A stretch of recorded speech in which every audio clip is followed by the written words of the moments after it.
If I had to sum up the UTS 15 in one phrase, it would be great concept, questionable execution. The idea is great. Two magazines that alternate feeding into a bullpup style shotgun. It gives you a very short package, high magazine capacity, and it's, let's just face it, it's a neat idea.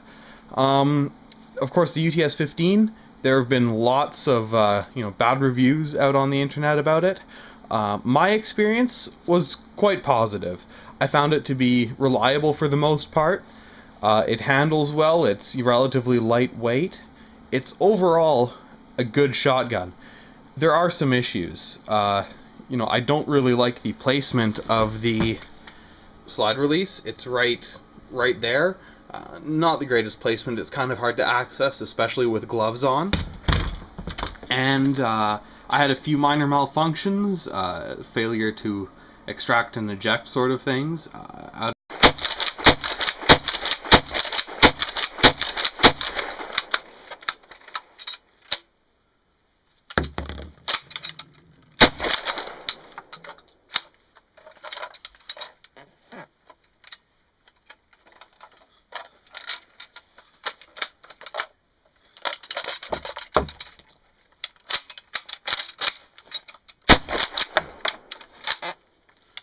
The magazine tube was binding up. The follower would catch on the spring and wouldn't allow you to insert all 6 rounds into the tube, or 7 rounds into the tube. So that was the one major issue that I had recurring. It was only on the right magazine tube here. The left one had a few similar issues, but it was much better. It didn't happen nearly as often, where I was struggling to get all of the rounds into the magazine tube. I've run into my first mechanical issue. The magazine tube on the right hand side doesn't want to accept all 7 cartridges. I have 5 in the tube so far, so I should be able to push one more in, which I can't do.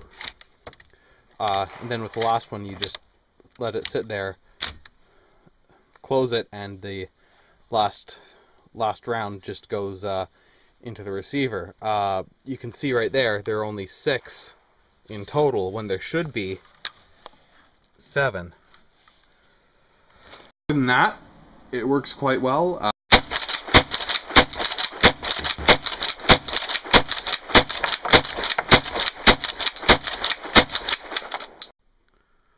Okay, so this is 5 rounds of double-aught buck at about 25 yards, just with the cylinder choke. So that's not bad at all. You can see they're pretty much all, except for one, within the target. So that's not bad for accuracy, or for nice, reasonably tight pattern out of this thing. All right, again the target, 5 rounds of double-aught buck. This time with the barrel extension on it. And as you can see, not much of a difference in shot dispersion. Again, shot at 25 yards.